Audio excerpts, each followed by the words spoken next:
안녕하십니까. 자, 정치론, 스피노자의 정치론 제10장입니다. 자, 한번 분량이 얼마 되지 않는데요. 우리가 한번 한 절 한 절 꼼꼼하게 읽어봅시다. 1절입니다.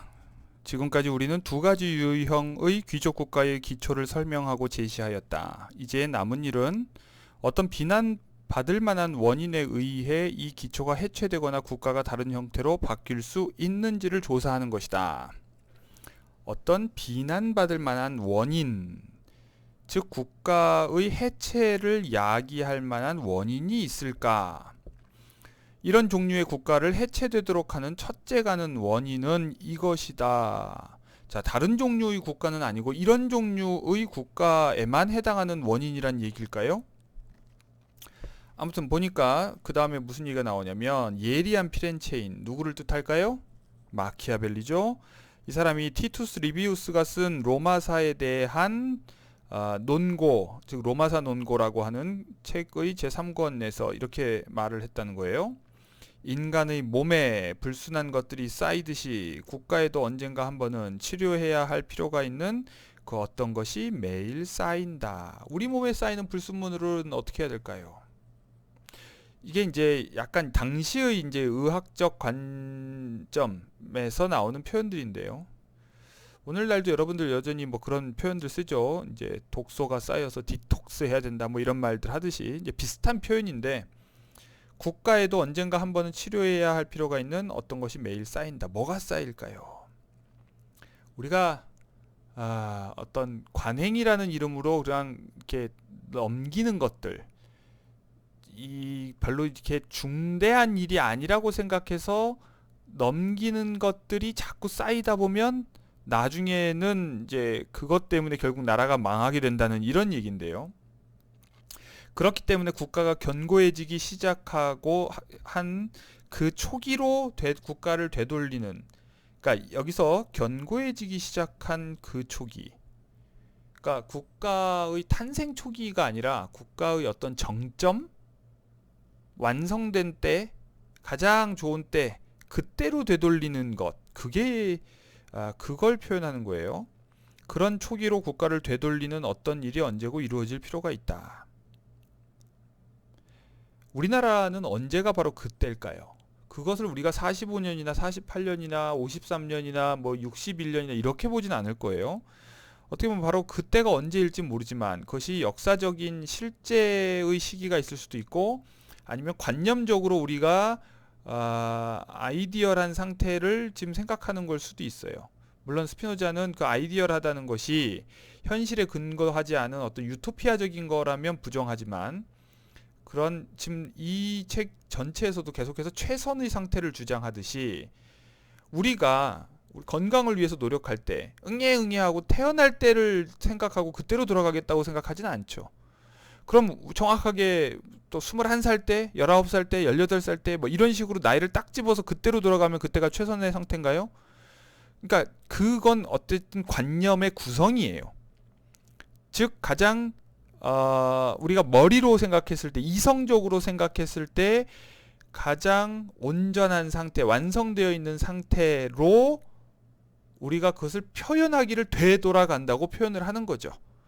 그걸 목표로 노력을 해야 되는 거예요. 꾸준히 음식 섭취도 조심해야 하고 꾸준히 운동도 해야 하고 꾸준히 뭔가 노력을, 자기 관리를 해야 되는 거죠. 바로 그런 의미로 국가도 꾸준히 관리해야 한다. 만약 제때 그 일이 이루어지지 않으면 악습이 국가 자체가 함께 제거되지 않고서는 제거될 수 없을 정도로 커질 것이다. 자, 우리가 나중에 가서야 이제 종양을 제거하겠다고 하면 수술하다가 죽을 수도 있어요.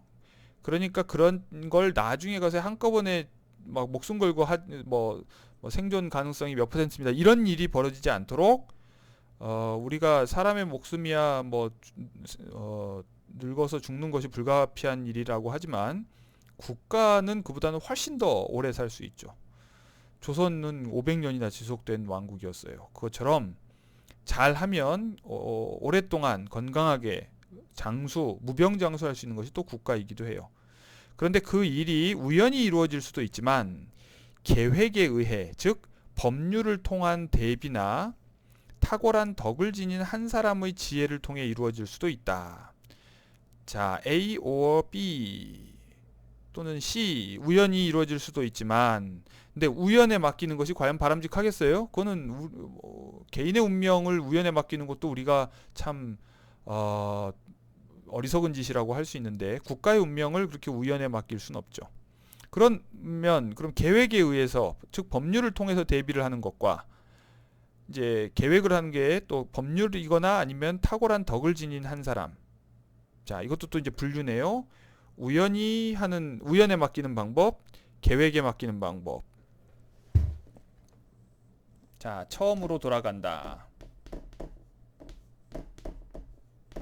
초기로 돌아간다고 얘기했죠. 프린키피움이라고 라틴어로 표현을 하고 있어요. 일로 돌아가는 어떤 방법이 필요한데, 그 하나의 방법이 그냥 우연에 맡기는 거죠. 사실 자연 재해나 이런 것들이 이제 우연으로 우리가 싹 다 이제 어떤 낡은 것들을 해소하고 새 출발하게 만드는 그런 것들이에요. 근데 그런 우연이 아닌 계획에 의한 것, 이게 가장 바람직한 거고, 그 중에 하나가 법을 통한 것, 다른 하나가 사람을 통한 것. 자, 그러면 스피노자는 늘 이 글 내내 반복해서 얘기한 건 뭐예요? 사람에 기대지 말고 법에 기대야 된다, 이런 얘기 하는 거 아니에요. 법적 안정성이 탁월한 덕을 갖춘 사람에게 의존하는 것보다 훨씬 더 안정적이다 하는 거죠. 자, 어쨌든 계획에 의해 이 일이 이루어지도록 하는 것이 매우 큰 의미를 가진다. 이 불순한 것들에 대한 예방 조치가 없는 곳, 이 불순한 것 표현을 이제 불순물 또는 몸에 끼어 있는 어떤 우리가 이제 적폐라고 표현하는 것과 이제 맞닿아 있는 거예요. 이것을 지금 우리가 뭐 적폐청산 뭐 마치 정치 공세하듯이 하기도 하는데, 적폐가 있다면 그걸 청산하는 것은 불가피하죠. 그러나 이것을 주기적으로 이렇게 막 사람을 통해서 하는 것보다는 제일 좋은 게 뭐예요? 제도적으로 불순물이 쌓이지 않도록 하는 것이 제일 좋다는 거예요, 스피노자 얘기는.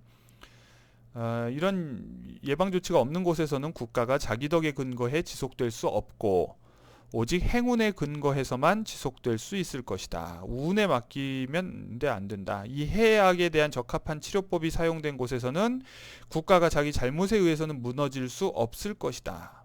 더 분명하게 우리가 곧 설명할 것처럼 오직 불가피한 어떤 운명, 이런 게 있을 수 있다는 것은 부정하지 않아요. 전쟁 같은 경우죠. 원치 않는 전쟁에 휘말려서 뭐 정복당하거나 이런 일도 있을 수는 있어요. 이 해악에 대해 사용된 첫 번째 치료법은 5년마다 한 번씩 최고 독재관을 1개월이나 2개월 임기로 임명하는 것이었다. 자, 로마 시대에 이런 제도를 운영했었어요. 근데 지금 역사적 출처는 확인되지 않았다고 하네요. 아무튼 로마에 이런 독재관 제도가 있었어요. 그에게는 원로들과 모든 관료들이 행한 것을 조사하고 평가하고 판단하고, 그럼으로써 국가를 처음의 상태로 회복할 권리가 있었다. 그러나 국가의 불순한 것들이 쌓이는 것을 막으려고 애쓰는 사람이라면 국가의 본성에 맞고 국가의 기초에서 도출될 수 있는 치료법을 사용해야 된다. 이런 치료법도 국가 본성에 맞고, 이 말은 무슨 말이냐면, 지금 우리가 다루고 있는 국가가 귀족 국가란 말이에요. 그러니까 귀족 국가의 본성에 독재관이라고 하는 제도가 맞지 않다는 얘기예요. 왜냐하면 독재관은 한 사람이고 그 사람이 결국은 왕이 될 수 있기 때문이에요. 그렇다면 왕국에서는 독재관이라고 하는 제도가 필요할 수 있을까요? 왕이 있으니까 독재관이 함부로 뭘 못할까요? 그렇다면 독재관을 두는 의미가 없죠. 근데 그렇게 되면 왕도 위협을 받을 텐데요. 아무튼 독재관 제도가 과연 이 귀족 국가에만 적합하지 않은지, 근데 더더욱 적합하지 않다는 것이 스피노자의 생각인 것 같아요. 자, 그 치료법, 어떤 치료법이냐. 그래서 이제 그렇게 하지 않으면 카리브디스를 피하려고 하다가 스킬라에 빠지게 될 것이다. 호랑이 피하려다가 범에 물리고 뭐 이런 거죠. 물론 다스리는 사람이나 다스림을 받는 사람이나 모두 죄를 범하고도 처벌받지 않거나 오히려 이익을 얻지 못하도록 처벌이나 손해에 대한 공포로서 억제되어야 한다는 것은 참이지만, 그 반대로 또한 확실한 것은 만약 선한 사람이나 악한 사람이나 모두 이 공포 아래 있어야 한다면 그런 국가는 필연적으로 지극히 큰 위험에 처하게 될 것이라는 사실이다. 죄진 게 없는데 뭐가 문제야 라고 할 수도 있지만 누군가가 이렇게 처벌의 공포를 이용해서 선한 사람이나 악한 사람이나 다 들들 볶는다면 그것 또한 또 뭔가 문제가 있다. 그러므로 독재관의 권력이 절대적이라면 그것은 모든 사람에게 두려워할 만한 것이 아닐 수 없다. 특히 요구되는 바와 같이 독재관이 정해진 때에 임명된다면 더욱 그렇다. 왜냐하면 그럴 때 영광을 추구하는 사람이면 누구나 이 명예로운 직책을 얻고자 최고의 열심을 다해 노력할 것이기 때문이다. 그리고 확실히 평화로운 때에는 덕보다 부가 더 높게 평가되므로 부자들이 사람들의 인심을 사서 독재관이 되려는 욕심을 가지게 될 수도 있다. 이런 건 것 같아요. 그래서 부가 더 높게 평가되므로 오만한 사람일수록 자, 스피노자 생각은 부자는 오만하다. 그리고 오만한 사람이 평화로운 때에 자기의 돈을 이용해서 사람들의 호감을 사서 이런 독재관의 자리에 오르게 된다면 매우 위험할 수 있다고 하는 거죠. 덕스러운 사람이 돼도 위험할 판에 오만한 사람이 그 독재관이 된다면 얼마나 위험하겠는가 이런 얘기죠. 어쩌면 이런 이유에서 로마인들은 정해진 때에 독재관을 세우지 않고 어떤 우연적인 필요가 강제할 때 독재관을 세우곤 했는지도 모른다. 예, 로마 시대에는 이렇게 가끔씩 비상 때에 독재관을 세우는 제도가 있었다고 해요. 그러나 그렇더라도 자, 누군가가 독재관이 되려고 한다는 소문은 키케로의 말을 인용하자면 선한 사람들에게 매우 불쾌한 것이었다고 합니다. 그리고 사실 이 독재관의 권력은 전적으로 왕의 권력과 똑같은 것이기 때문에 아무리 짧은 기간이더라도 국가가 한 번씩 군주국가로 변하면 공화국이라고 하는 정부 형태에 큰 해를 끼치게 될 수밖에 없죠. 덧붙여 만약 독재관을 임명하는 데에 어떤 확실한 때를 지정하지 않는다면 한 사람의 독재관과 다른 한 사람의 독재관 사이에 있어야 할 무엇보다도 지켜져야 한다고 우리가 말한 시간의 규칙도 지켜지지 않을 것이다. 즉 주기적으로 뭔가 적폐가 청산되는 그런 사이클이 보장이 되지 않는다는 거예요. 불규칙해지면 또 늘 규칙적이어도 문제지만 불규칙적이어도 문제다. 또한 모든 일이 전적으로 불확정적이어서 쉽게 소홀히 취급될 수 있다. 정해놓고 하지 않으면. 정해놓고 하면 누가 또 독재관이 되려고 한다는 소문 때문에 오히려 덕스럽고 착한 선한 사람들은 불편하고 아첨하려는 사람들만 그 주위에 몰려들겠죠. 이 독재적 권력이 영구적이지도 않고 안정적이지도 않으며 국가의 형태를 유지한 채로 한 사람에게 양도될 수도 없다면 자, 그래서 요구 조건이 뭐예요? 영구적이어야 하고 안정적이어야 하고 국가의 형태를 유지한 채로 유지할 수 있어야 된다는 얘기예요.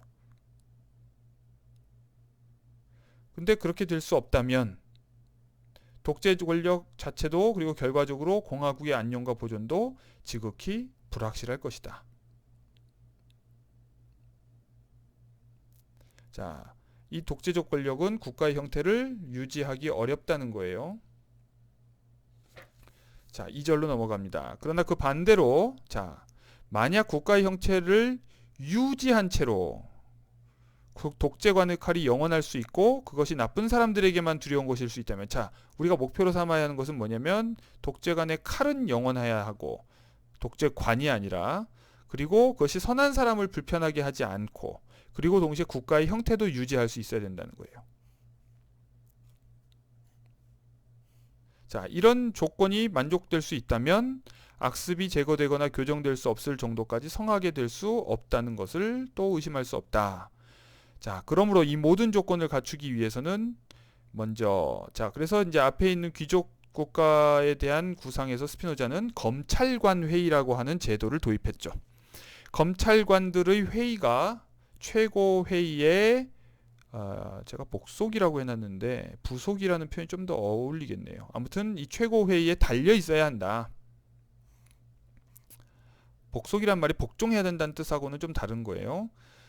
그러면 물론 독재관의 저 칼은 영구적이지만 칼이 영구적이어야 돼요. 그 칼은 한 사람의 어떤 자연적 인격의 수중에 있는 것이 아니라 그 구성원이 국가를 자기들끼리 나누어 가지거나 어떤 나쁜 일을 도모하는 데서 일치할 수 없을 정도로 많은 정치적 인격의 손에 있을 수 있다. 사인이 한 사람의 자연적 인격이 아닌 인공적인 정치적 인격의 수중에 있게 된다. 검찰관 회의라고 하는 그런 의미에서 우리가 이제 공수처장 이런 식으로 공수처장을 임명한다고 하니까 사람들이 뭔가 불편함을 느끼는 거예요. 왜냐하면 한 사람의 자연적 인격이 칼자루를 휘두르는 것처럼 느껴지는 거죠. 그러나 만약에 또는 윤석열 검찰총장처럼 한 사람의 자연적 인격에 어떤 권한이 집중되는 것이 위험하다면 그것을 일치할 수 없을 정도로 많은 정치적 인격의 손에 맡기면 영구적이면서 동시에 어떤 위험성이 줄어들 수 있다 이런 얘기예요. 이에 덧붙여 우리는 검찰관들이 국가의 다른 관직을 맡는 것이 금지되어야 한다 그랬었죠. 종신직으로 60세 이상 그들이 군대에 봉급을 지불하지 않아야 한다는 것, 마지막으로 그들이 새롭고 위험한 것보다 기존의 것과 안전한 것을 선호할 나이여야 한다는 것을 말했다. 그러면 이들은 국가의 어떤 위험 요소도 되지 않을 수 있고 선한 자들이 아니라 악한 자들에게만 두려움의 대상이 될 수 있다. 그리고 정말로 그럴 것이다.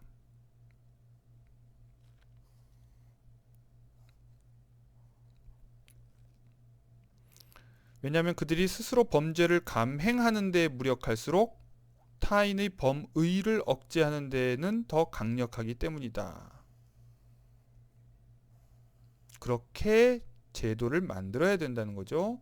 어떤 한 사람이 죄를 저지르는 데에 무력할수록 남의 범의를 억제하는 데 강력하다는 뜻은 아니에요. 그 제도의 설계가 그렇다는 거죠. 다른 제도와 다른 공직과의 관계를 통해 그것이 확보되는 겁니다. 회의체는 영구적이어서 그들이 범죄의 발단을 막을 수 있다는 것 외에도 그들은 수적으로 충분히 커서 특히 투표가 조약도를 이용해 이루어지고 즉 비밀투표가 이루어진다는 얘기죠. 판결이 전체 회의의 이름으로 공표되므로 검찰관 개인이 미움을 받을 것을 두려워하지 않고 이러저런 실력자를 고소하고 처벌하는 이를 감행할 수 있다.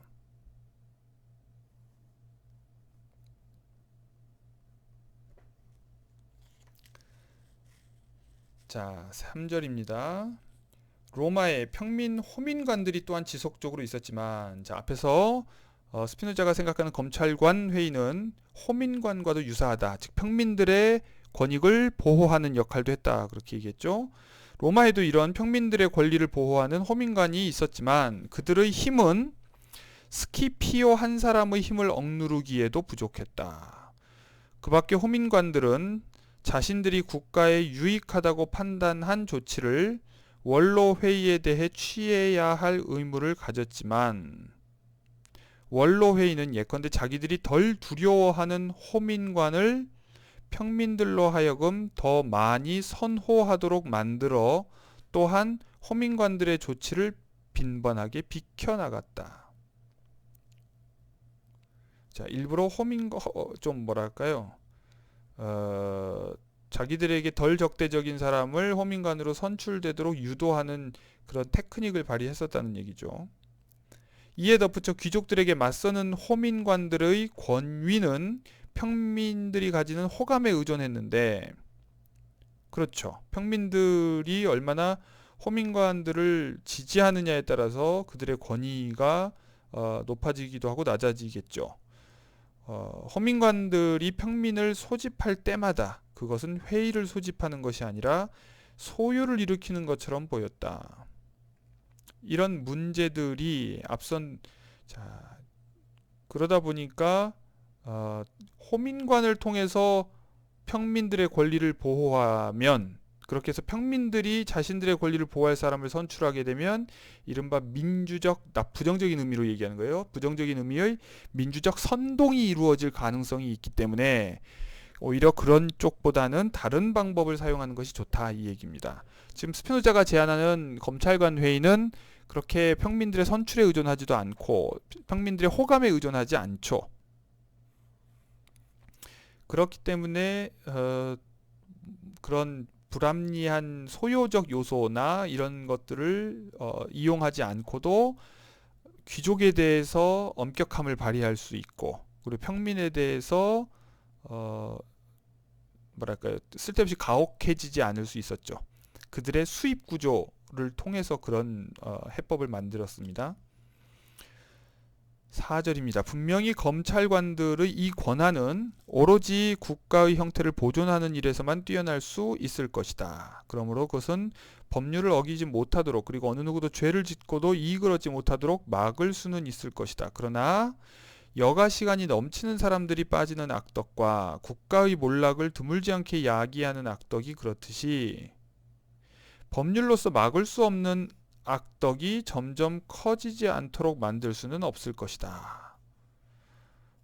그게 뭐냐? 말하자면 평화 속에서 사람들은 공포에서 벗어나게 되므로 점차 야생적이고 야만적인 상태에서 문명적 또는 인간적인 상태가 되고, 인간적인 상태에서 결국 연약하고 게으른 상태가 된다. 여러분들 중에 혹시 이런 거 조금 동의하는 사람 있어요? 바로 이런 마음, 이런 생각이 꽤 오래됐어요. 그러니까 뭐냐면 평화로워지면 사람들이 나약해진다고 하는 거죠. 그래서 일부러 무슨 극기훈련 같은 것도 시키고, 뭐 군대 체험 뭐 이런 것도 시키고 그러죠. 그런데 또 그거 하고 나면 잠깐은 사람이 이렇게 뭐랄까요, 좀 부지런해지고, 뭔가 정신이 바짝 좀 긴장이 서죠. 그러다가도 시간이 지나면 또 다시 나태해지는 대로 돌아가요. 바로 이런 것 때문에 이 역사 속에서 바로 평화 상태가 사람들을 건강하게, 건전하게 만드는데 별 도움이 안 된다는 생각도 꾸준히 있어 왔어요. 그래서 오히려 전쟁이 사람들을 더 훌륭하게 만든다는 주장들도 있었는데요. 약간 스피노자도 그런 비슷한 생각에 좀 공감하고 있어요. 왜냐면 오히려 문명이 인간을 좀 타락시킨다고 하는 생각이죠. 자, 353쪽 맨 위에 보면, 그래서 한 사람이 다른 한 사람을 덕으로서 능가하려고 노력하지 않고 오만과 사치로서 능가하려고 노력하게 된다. 그러니까 스피노자가 한편으로는 상업국가라고 하는 현실을 인정하면서 상업적인 이윤 동기를 최대한 인정하고 있는데, 동시에 이런 부유해지고 상업이 발전하면서 생기는 향락과 사치, 이런 문제에 대해서 또 문제의식을 가지고 있어요. 그런데 이것이 법으로서 쉽게 막을 수 있는 문제는 아니라는 거예요. 그러므로 사람들은 조상들의 관습을 경멸하고 외국인들의 관습을 받아들이기 시작한다. 즉 예속되기 시작한다. 상당히 보수적인 어떤 사고방식을 여기서 보여주고 있죠. 이 나쁜 일들을 피하기 위해 문화의 타락, 이런 겁니다. 많은 사람들이 낭비와 관련된 법률을 제정하려고 노력했지만, 이게 이제 이런 식의 태도를 이제 공화주의적이라고 할 수 있어요. 100년 정도 후에 장자크 루소도 비슷하게 생각을 했는데요. 루소는 파리를 중심으로 한 그 유럽의, 좋게 얘기하면 발전된 문명이 얼마나 타락하고 그들이 자랑하는 문화 예술이라고 하는 것이 얼마나 비인간적인지를 계속 지적하거든요. 그래서 그런 의미의 문명 비판의 선구자라고 불리는데, 바로 그런 시각을 스피노자가 이미 100년 전에 보여주고 있어요. 이것은 또 이제 로마사 이해와도 연관이 되는데요. 고대 로마 제국이 붕괴한 원인을 공화국 시절의 건강함을 잃어버리고 제국의 힘에 의해서 생겨난 어떤 부에 의해 취해서 로마 시민들이 덕을 두고 경쟁하기보다는 빵과 서커스에 취해서 타락하고 방탕해지고 뭐 이러면서 결국은 덕성을 잃어버려서 망했다, 이제 이런 얘기거든요. 이런 세계관, 이런 시각을 지금 스피노자도 공유하고 있는 거죠.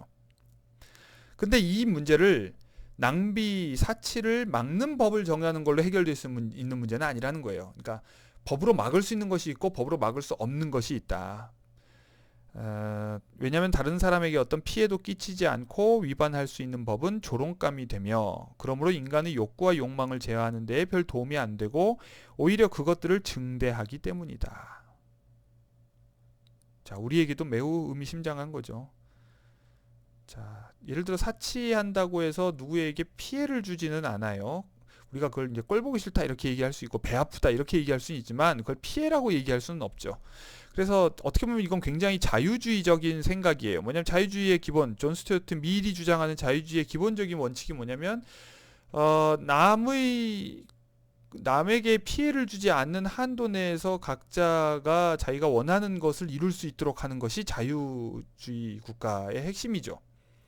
그런 의미에서 지금 스피노자도 다른 사람에게 어떤 피해도 끼치지 않고 뭔가를 하는 것을 법으로 막는 것은 뭔가 문제가 있는 거다. 그러니까 반자유주의적 법은 조롱감이 된다 이런 얘기예요. 그러므로 인간의 욕구와 욕망을 제어하려고 해서는 안 된다. 욕구와 욕망을 제어하는 것이 아니라 욕구와 욕망을 긍정하되 그것이 발현되는 회로를 정교하게 설계해서 공익에 부합할 수 있게 해야 되는 거죠. 욕구와 욕망을 제어하는데 별 도움이 안 되고 오히려 그것들을 증대한다. 우리는 언제나 금지된 것을 얻으려고 노력하며 금지하면 더 가지고 싶고 그렇죠. 거부당한 것을 오히려 욕구한다. 한가한 사람들에게는 연회, 경기, 장식, 그 밖의 비슷한 것들처럼 완전히 금지될 수 없는 것들에 대해 제정되는 법을 무시하기 위한 재능이 결코 부족하지 않다. 자, 그렇죠. 사람들 뭐 금지하는 법 아무리 만들어도 그걸 우회하는 꼼수들을 만들어내죠. 그걸 무시하기 위한 재능이 결코 부족하지 않다. 그것들을 과도하게 추구하는 것만이 나쁘며 그 과도함 여부는 각 사람의 재산에 근거해 평가해야 하므로 여기서 얘기하는 건 사치 낭비예요. 일반적인 법률로서 결정할 수 없다. 그런 의미에서 스피노자는 사회주의자 같은 사람이 아니에요. 그러니까 앞에서 군주국가에서 예를 들면 토지를 사유하지 못하도록 했다는 이유로 사회주의자 아니야 이런 생각을 할 수도 있는데 그게 아니라 공익을 우선시하는 것뿐이고 더 나아가서 공익을 위해 쓸데없는 법을 만들어서 사람들의 재산과 관련된 거를 뭐 제한한다거나 뭐 이러지 말아야 된다고 얘기하는 거죠. 그러니까 부자가 부자인 것 자체를 뭐 경원시하거나 부자의 재산 소유 자체를 막는다거나 이런 거를 굳이 할 이유가 없다. 그러니까 예를 들어 소비를 많이 하면 그 소비에 대해서 소비세를 매기면 될 문제지 소비를 못하도록 금지하거나 그럴 필요는 없다. 그러니까 과소비가 문제인 건데 과소비는 그 재산이 얼마나 되느냐에 달려 있는 거지. 그 재산이 많은 사람이 과소비하는 것 자체를 소비를 하는 걸 문제시해서는 안 된다. 그러므로 이런 낭비 문제를 법률로서 결정할 수 없다. 지극히 합리적이죠.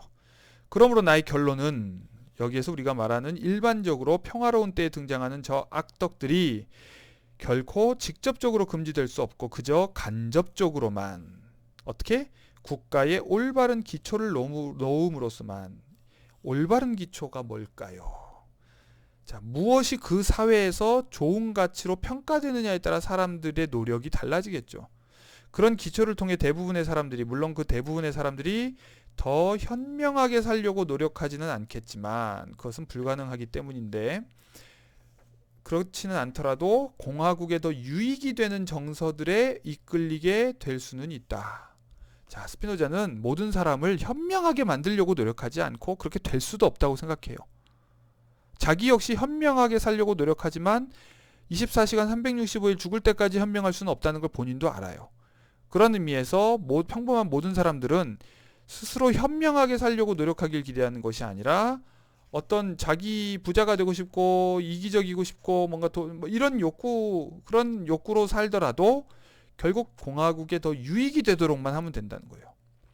그러므로 부자들이 검소할 수는 없더라도 탐욕스러울 수는 있다는 사실. 그렇죠. 이게 교집합이죠. 검소할 수 있는 사람은 드물고 탐욕스러울 수 있는 사람은 거의 전부 다 아니까. 탐욕스러움이 사람들의 공통분모, 교집합이라는 것을 직시해야 돼요. 왜냐하면 보편적이고 지속적인 이 탐욕의 정서가 명예에 대한 욕망과 명예에 대한 욕망이란 말은 명예직, 이런 공직에 대한 욕망이에요. 이런 것과 결합된다면 의심할 바 없이 대부분의 사람들이 부끄러운 일을 행하지 않으면서 자기 재산의 증식을 위해 온갖 노력을 다해 이로써 명예로운 관직에 도달하고 큰 수치도 피할 것이다. 자, 스피노자는 공직을 늘 이런 인센티브로 활용하고 있어요. 그 말은 한편으로는 공직 자체가 우리가 생각하는 것처럼 전문직이라고 생각하는 것이 아니에요. 전문성은 어떻게 확보하려고 그래요? 그냥 50대 1 법칙, 2%의 법칙을 통해서 확보하려고 하는 거죠. 그냥 그 일을 유능하게 잘할 사람이 필요하면 그것의 50배 정도의 사람을 뽑고 그 공직에 오를 희망을 이용해서 사람들을 도덕적으로 자기 스스로 출세하기 위해 관리하도록 하는 그런 방법을 사용해야 된다는 거죠. 자, 우리가 앞에 두 장에서 설명한 두 유형의 귀족 국가의 기초에 주목하면 바로 이 결론이 그와 동일한 기초에서 도출되는 걸 보게 될 것이다. 두 유형의 국가에서 모두 다스리는 자의 수는 정부로의 접근과 사람들이 얻고자 하는 명예로운 국가 공직으로의 접근이 부유한 자들 대부분에게 열려 있을 만큼 많다. 공직을 최대한 많게 해야 된다. 그리고 만약 그러니까 귀족 국가에서 귀족 전체도 다시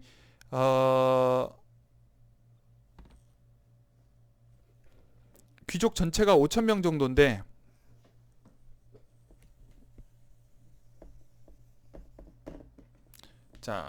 귀족 전체가 약 5,000이에요. 근데 이게 30세 이상이죠. 그리고 귀족 중에서 원로가 되는 사람이 50세 이상이에요. 그리고 이 사람의 수가 한 400명 돼요. 그리고 플러스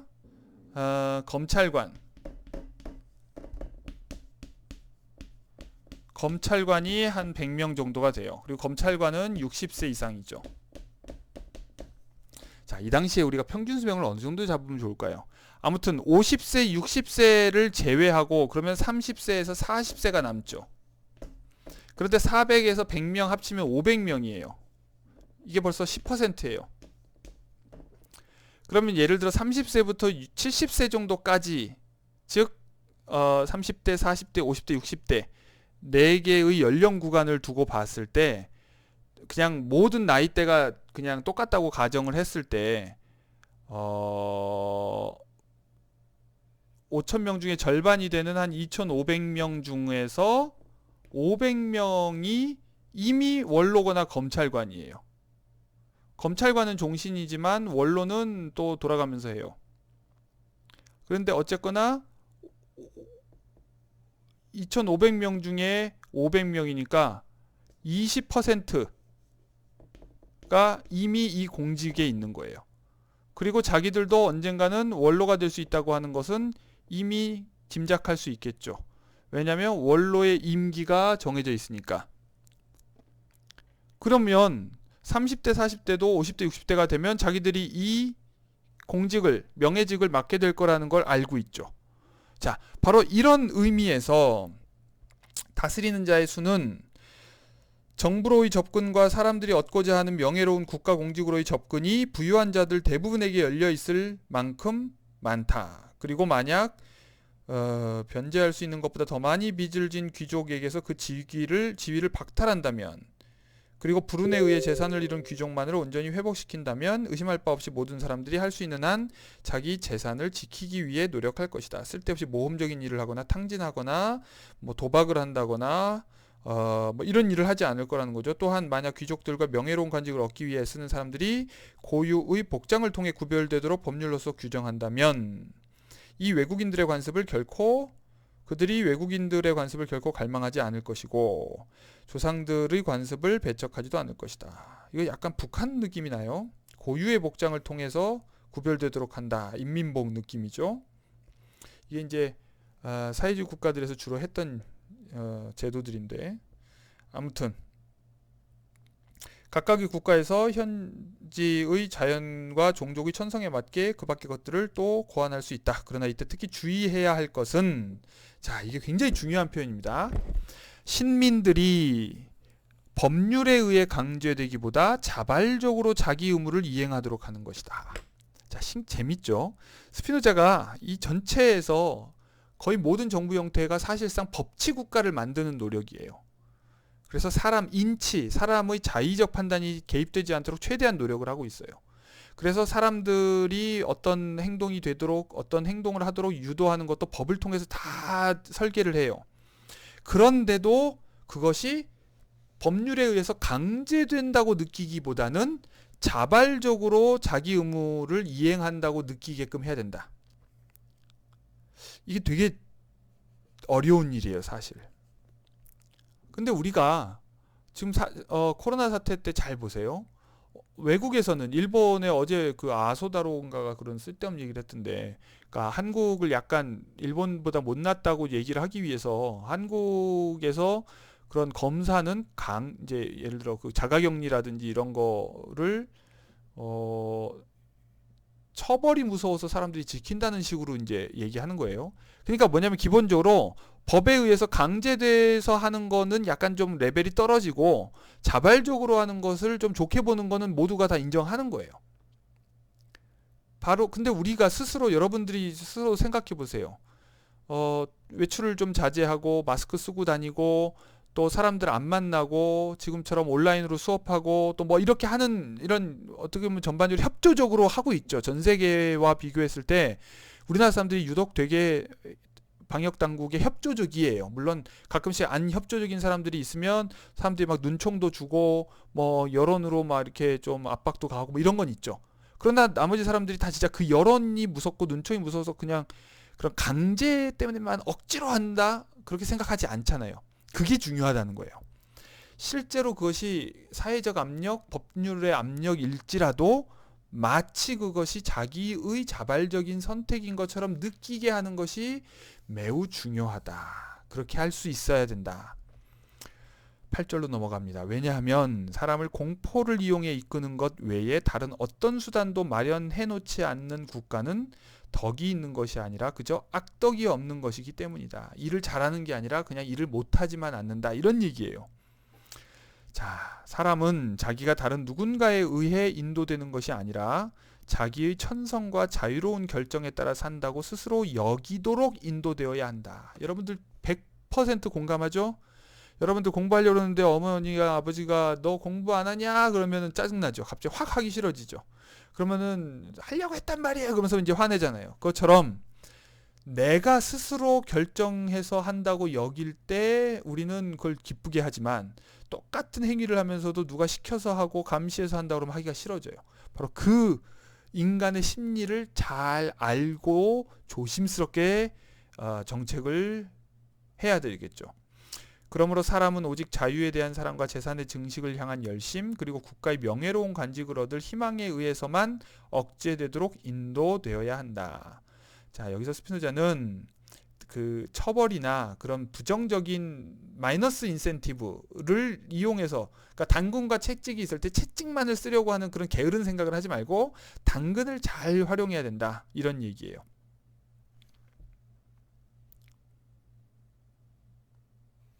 이것이 엄밀하게 스피노자 철학에 의하면 사실 자기의 자유로운 결정이라고 하는 것은 픽션이에요. 대개는 인과적으로 결정되는 거죠. 그리고 여기서의 인과는 바로 이런 국가의 명예로운 관직을 얻고자 하는 충동, 그리고 재산 증식을 향한 열심, 뭐 이런 것들이 있어요. 그런데 그것들을 스스로 이제 우리가 미명을 내세우죠. 예를 들어 공익에 대한 헌신이라든지 자유에 대한 사랑이라든지 남에 대한 배려라든지 뭐 이런 식의 언어들을 사용하죠. 그러나 그 안에는 언제나 사실 드러내지 않은 그런 욕구들이 숨어 있어요.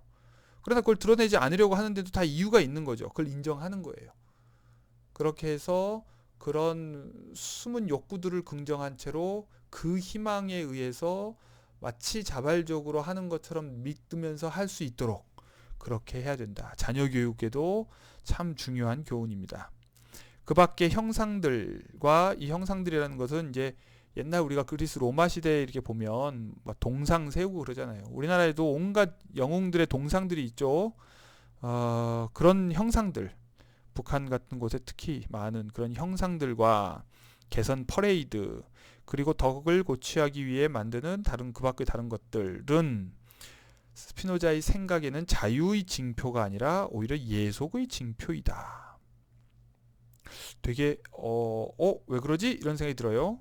왜냐하면 자, 덕에 대한 보상은 자유인에게 주어지지 않고 노예에게만 주어지기 때문이다. 뭔가를 잘했다고 해서 칭찬하는 것은 그러니까 자유인에게 주는 것이 아니라 원래 노예에게만 주는 거다. 자기가 해야 될 일이 아닌 걸 했을 때 잘했다고 칭찬해 주는 것이지, 지가 해야 할 일을 한 걸 가지고서 보상을 한다? 그럼 뭔가 이상한 거다. 뭐 이런 얘기예요. 물론 사람들이 이런 것들에 자극을 받아서 상당히 많이 고무된다는 사실을 인정한다. 그러나 이런 식으로 보상을 주기 시작하면 처음에는 위대한 사람들에게 주어지지만 나중에는 질투심이 커져서 한 일도 없이 그저 재산만 많아서 교만한 사람들에게도 주어지고, 이것이 모든 선한 사람들의 분노를 유발하게 된다. 이게 이 질투심이라는 게 엄청나게 위험천만한 거예요. 자, 그러니까 섣불리 누군가가 어떤 공을 세웠다고 해서 그 사람의 동상을 세우고 개선 퍼레이드를 해주고 이러면 처음에는 금메달 딴 사람들, 그 다음에는 은메달 딴 사람에게도, 나중에는 동메달 딴 사람에게도, 나중에는 자기 돈 내고 이런 식으로 남발하게 되는 거죠. 그 다음에 이제 이런 조상의 승전과 형상을 전시하는 사람들은 이걸 이제 또 뽐내는 거죠. 그들이 다른 사람보다 앞세워지지 않으면 부당한 일이 자신에게 가해졌다고 믿는다. 자, 자기 조상이 어떤 업적을 이뤘다고 자랑하는 사람들이 그 말을 왜 하겠어요? 누가 그걸 좀 알아주길 바라니까 그 말을 하는 거겠죠. 여러분들도 주위에서 보면 우리나라 사람들 그래서 그 양반 가문이 아닌 사람이 없다 그러죠. 다 자기 조상이 뭐 무슨 양반이고 누구 이렇게 얘기하는 이유가 뭐겠어요? 남들이 조금이라도 그걸 인정해 주기를 바라는 마음이죠. 그러다 보니까 인정을 안 해주면 오히려 부당하게 자기가 무시당했다고 생각한다는 거예요. 자, 이런 일이 벌어지지 않으려면 이런 걸 애초에 아주 조심스럽게 도입해야 되는 거죠. 마지막으로 다른 것은 몰라도 이것만은 분명하다. 평등이 한번 쇠퇴하면 공동의 자유도 필연적으로 함께 사라진다. 자, 평등 얘기는 민주국가에서만 중요한 게 아니에요. 스피노자는 군주국가에서도 신민들 간의 평등이 중요했고요. 귀족 국가에서도 귀족들 사이에서의 평등이 중요했어요. 그래서 평등이 쇠퇴하지 않도록 최대한 노력해야 돼요. 그 말이, 자, 스피노자는 상업적으로 누군가가 부자가 되는 것, 누군가가 덜 부자인 것, 그 자체를 전혀 문제 삼지 않았어요. 자, 빈부의 문제가 아니라 정치적 권리의 문제예요. 덕이 뛰어난 어떤 사람에게 공적인 법으로 특별한 명예를 수여하는 순간 평등은 어떤 방법으로도 보존할 수 없게 된다. 자, 덕에 대한 보상은 자유인에게 주어지는 것이 아니다. 자, 공직을 아무튼 그렇기 때문에 스피노자는 귀족정에서도 공직을 이런 어떤 탁월함에 대한 보상으로 사용하지 않고 모든 사람이 평등하게 그 공직을 누릴 수 있도록 열려 있게 하려고 노력을 해요. 그래서 최대한 기회가 골고루 돌아가게 하는 거죠. 자, 이거 굉장히 중요한 얘기입니다. 오늘날 우리는 어떤 정의라는 이름으로 메리토크라시를 옹호하고 있어요. 그게 뭐냐면 어떤 업적을 이룬 것에 대한 보상이 주어져야 된다고 하는 생각이죠. 그리고 그것을 정의롭다고 이해해요. 예를 들면 공부를 잘한 사람이 학점을 잘 받는 것으로 충분할 수도 있는데 장학금도 받아야 된다거나, 그리고 더 나아가서 어떤 직책을 맡아야 된다거나 뭐 공직을 받아야 된다거나 하는 이런 식의 생각인 거죠. 그러니까 공직을 배분할 때든 뭐 재산을 배분할 때든 뭐든지 그것을 뛰어남에 대한 대가로 지불해야 된다고 하는 생각이 지배적이에요. 근데 그것이 결국은 평등을 깨뜨리죠. 그런데 그렇게 한번 평등이 깨지면 다시 회복되기가 쉽지가 않죠. 자유도 필연적으로 함께 사라진다. 자, 귀족국가에 관한 이야기에서 이런 이야기를 하고 있습니다. 9절입니다. 이것을 전제하고서 이제 이 유형의 국가들이 어떤 비난받을 만한 원인에 의해 파괴될 수 있는지 한번 살펴보자. 자, 어떤 원인에 의해서 파괴될 수 있을까? 앞에서 지금 적폐에 대한 얘기를 했었어요. 그래서 적폐를 청산하기 위해서 또는 부패를 막기 위해서 검찰관 제도가 있어야 된다 이런 얘기를 했는데, 그런데 만약 영원한 국가, 엄청나게 묵직한 개념이 나왔어요. Eternal State라는 표현이겠죠. Imperium Aeternum. 영원한 국가가 과연 있을 수 있을까요? 그럴 수 있다면 그것은 필연적으로 한번 올바르게 제정된 법이 침해되지 않고 유지되는 국가일 것이다. 왜냐하면 국가의 영혼은 법이기 때문이다. 그러므로 법이 보존되면 필연적으로 국가도 보존된다. 그러나 법은 이성에 의해서도 그리고 인간의 공통의 정서에 의해서도 지지되지 않으면 무적일 수 없다. 자, 스피노자는 법이 지속돼야 된다. 그런 의미에서 이것은 규칙이나 조례나 이런 식의 하위 법령에 관한 얘기가 아니에요. 그런 하위 법령은 상황 변화에 따라서 얼마든지 바꿀 수 있죠. 근본적인 법에 관한 얘기를 하는 거예요. 정부 형태를 규정하는 어떤 질서와 관련된 법이죠. 평등을 유지하는 것과 관련된 법이에요. 이런 법이 보존되면 국가도 보존되는 건데, 법은 두 개의 다리로 지탱되어야 된다. 이성에 의해서도 공통의 정서에 의해서도 지지되지 않으면 안 된다. 두 개의 다리를 가지고 있어요. 그렇지 않으면, 즉 법이 오직 이성의 도움에만 의지하면 그 법은 실로 무력하고 쉽게 정복된다. 자, 법은 분명히 합리적이어야 돼요. 즉 궁극적으로 인간의 자기 보존에 유익해야 돼요. 그럴 수 있게 매우 정교하게 잘 만들어져야 돼요. 그러나 동시에 그것이 인간의 정서에 우리가 인간인 한 지킬 수 있는 것이어야 한다는 거예요. 우리 인간 정서가 그것을 지킬 수 있게끔 느껴야 그것이 의미가 있는 거죠. 인간의 감정, 정서에 유효하게 작용할 수 있어야 돼요. 그러나 그렇기 때문에 동시에 처벌만 아니라 동시에 희망을 통해서도 지킬 수 있도록 해야 하죠. 법이 오직 이성의 도움에만 의지하면 그 법은 실로 무력하고 쉽게 정복된다. 두 종류의 귀족 국가의 근본적인 법이 이성과 인간 공통의 정서 모두에 부합한다는 것을 자기가 이미 보였으므로, 만약 어떤 국가가 저런 국가라면 이 국가는 필연적으로 영원하고 어떤 비난받을 만한 원인에 의해서도 파괴될 수 없으며 오직 피할 수 없는 운명에 의해서만 파괴될 수 있다고 확실히 우리는 주장할 수 있다. 이 엄청난 자신감이네요. 자, 10절입니다. 마지막 절이에요. 앞에서 제시한 국가의 법이 이성과 인간 공통의 정서에 의해 동시에 지지되더라도 언젠가는 무너질 수 있지 않냐? 이런 반론이 여전히 제기될 수 있다. 왜냐하면 언젠가 더 강한 정서에 의해 그리고 반대되는 정서에 의해 굽혀지지 않는 정서는 없기 때문이다. 자, 정서에는 정서로 대응해야 된다. 정서는 더 강한 정서에 의해서 구부러진다. 뭐 이런 기본적인 법칙을 스피노자도 인정은 해요. 예컨대 죽음에 대한 두려움이 다른 사람의 재산에 대한 욕망에 의해 종종 굽혀지는 것을 우리는 본다. 돈에 눈이 멀어서 사형당하는 걸 알면서도 남의 재산을 훔치는 이런 일들이 벌어진다는 얘기죠. 또한 적에 대한 공포에 사로잡혀서 달아나는 사람은 다른 어떤 것에 대한 공포에 의해서도 제지될 수 없어서, 타령하면, 예를 들어 대오를 이탈하면 즉결 처분한다, 그런데도 무서워서 도망가는 사람이 있다는 얘기예요. 제지될 수 없어서 적의 검을 피하기 위해 스스로 물에 뛰어들고 불로 내달린다. 그러므로 아무리 정치 공동체가 올바르게 조직되어 있고 법이 최선으로 제정되어 있을지라도 국가의 커다란 곤경 속에서, 자, 지금 이 커다란 곤경이 전쟁이나 어떤 파국적인 상황이죠.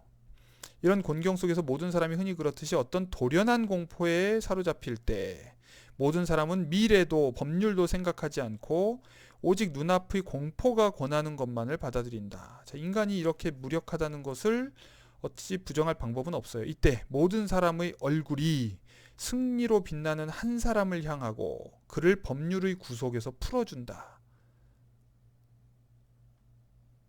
자, 어떤 사람, 이게 이제 왕의 등장이죠.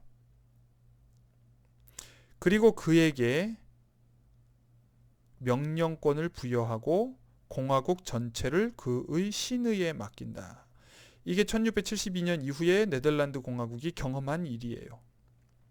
프랑스와의 전쟁에서 지고 사람들이 국가가 공경에 빠지고 그럴 때 사람들이 돌연 공포에 사로잡혀서 그때 빌럼 3세라는 사람을 쳐다보고 그 사람, 왜냐면 빌럼 가문은 네덜란드가 스페인의 지배로부터 독립하는 과정에서 혁혁한 공을 세운 오렌지 가문의 이제 공작들이죠. 그러니까 이제 이 사람들이 이들 가문이, 그러니까 우리나라로 치면 이제 대한민국 폐망 후에 일제 식민지 상황에서 독립운동을 하면서 뭔가 그 이씨 가문, 즉 고종의 후손들, 순종의 후손들이 남아 있어서 그들을 중심으로 독립운동이 치열하게 전개돼서 일제 식민지로부터 우리가 독립을 쟁취했다. 그러면 독립 후에 다시 공화국을 건설하자는 생각도 하겠지만 그 독립운동을 이끌었던 후손들을 떠받들고 다시 한번 대한제국을 부활시키자는 주장이 나올 법도 하죠. 바로 그런 거예요. 그렇게 함으로써 사람들이 자유를 스스로 포기하는 일들이 벌어지는 거죠. 이것이 바로 로마 제국이 몰락한 원인이었다. 그러나 사실 네덜란드 공화국이 무너진 원인이기도 해요. 그러나 이 반론에 나는 다음과 같이 답하겠다. 첫째로, 올바르게 세워진 공화국에서는 그와 같은 갑작스러운 공포가 충분한 이유 없이는 생겨나지 않는다. 그러므로 이 갑작스러운 공포와 그것에서 비롯하는 혼란은 인간이 예견해서 피할 수 있는 원인에 결코 해당하지 않는다. 다음으로 주목해야 할 것은 앞에서 우리가 묘사한 공화국에서는 어떤 한 사람이나 다른 한 사람의 덕에 관한 명성이 모든 사람의 얼굴이 그를 향할 정도로 높아지는 일이 일어날 수 없다는 것이다. 오히려 다른 많은 사람들이 그보다 더 선호하는 다수의 경쟁자가 늘 있는 것이 필연적이다.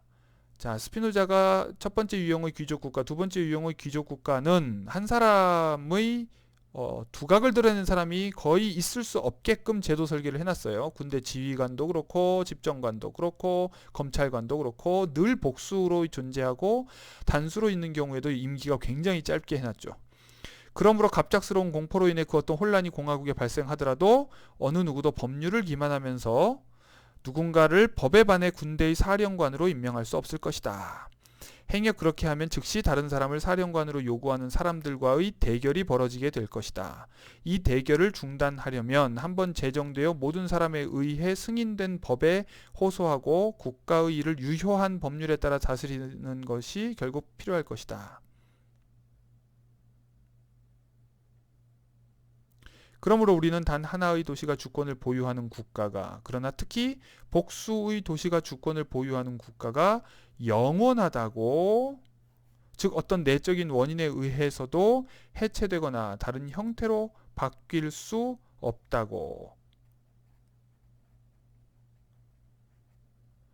전적으로 확실히 주장할 수 있다. 상당히 수사적인 표현이라고 저는 생각을 해요. 자국의 동료들에게 좀 신뢰를 가지라는 말을 하고 싶은 거죠. 군주정으로 바꾸려고 하지 말고 우리가 기존에 가지고 있었던 다수의 도시들이 연합한 형태의 귀족국가, 공화정체를 더 다듬어서 잘 좀 한번 해보자, 이런 제안을 하는 거라고 생각을 해요. 자, 이것으로 10장 강의를 마칩니다. 여러분들 수고하셨습니다.